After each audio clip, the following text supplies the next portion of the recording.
श्री लक्ष्मी केशव प्रसन्न.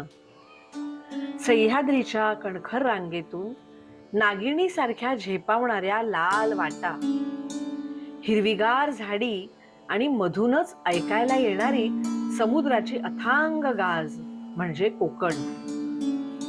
एका बाजूला उंचच उंच डोंगर तर दुसऱ्या बाजूला भरती ओहोटीची आवर्तनं, याच्या मधोमध वसलेली चिंचोळी किनारपट्टी म्हणजे जणू परशुरामाचं खडगच. इथल्या साध्या पण काटक माणसांसारखी इथली देवळंही साधी सुधी आहेत. लाल कौलांची, जांभ्या दगडाची, लाकडी तक्तपोशीची.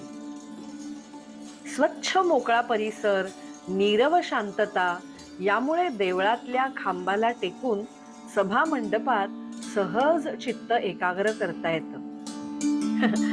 देशविदेश तुम्ही कितीही फिरा, कितीही अद्भुत ठिकाणी जाऊन या, कोकणातल्या आपल्या साध्या साध्या देवळांमधल्या आपल्या कुलदैवताची ओढ विलक्षण असते. कोळीसरे इथला लक्ष्मी केशव हे आमचं कुलदैवत.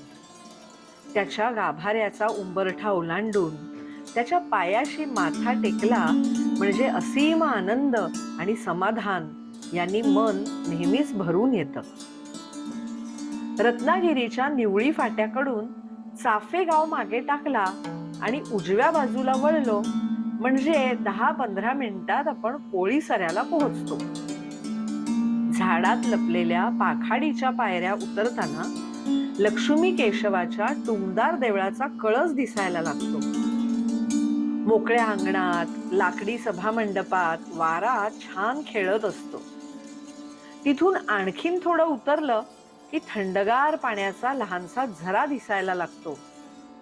हातपाय स्वच्छ धुवून डोक्यावर, देहावर पाण्याचं प्रोक्षण करताच गार वाटायला लागतं, अगदी ऐन उन्हाळ्यातही.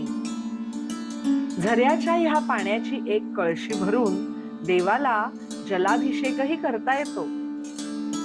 भोवतालच्या झाडांची फुलं, गंधाक्षता, धूप, दीप, नैवेद्य हे सगळं एक एक करून अर्पण करता करता लक्ष्मी केशवाचा आशीर्वाद सदैव मस्तकी असावा इतकीच लीन भावना देहात मनात जागी होते. त्याच्याकडे काही मागावं अशी इच्छा तिथेच त्याच्या चरणांशी लोप पावलेली असते. लक्ष्मी केशवाची काळीभोर मूर्ती अतिशय रेखीव आहे. अग्निपुराण, चतुर्वर्ग चिंतामणी या ग्रंथात वर्णन केल्याप्रमाणे हे केशवरूप प च शंग या आयुधांनी सज्ज आहे. कोकणातल्या श्री विष्णूच्या अनेक अवतारांना आयुधांवरून वेगळी वेगळी संबोधनं दिलेली आहेत.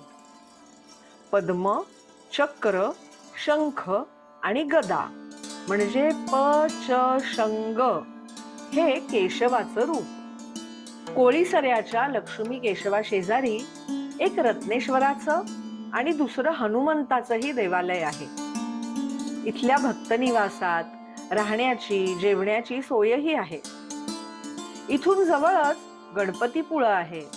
आरेवारेचा स्वच्छ किनारा आणि कातळ शिल्पही आहेत. कोकणामधल्या अशा अप्रतिम देवालयात नतमस्तक होण्याचा अनुभव आणि प्रसन्नता आम्हाला पुढे वर्षभर अगदी पुरून उरते.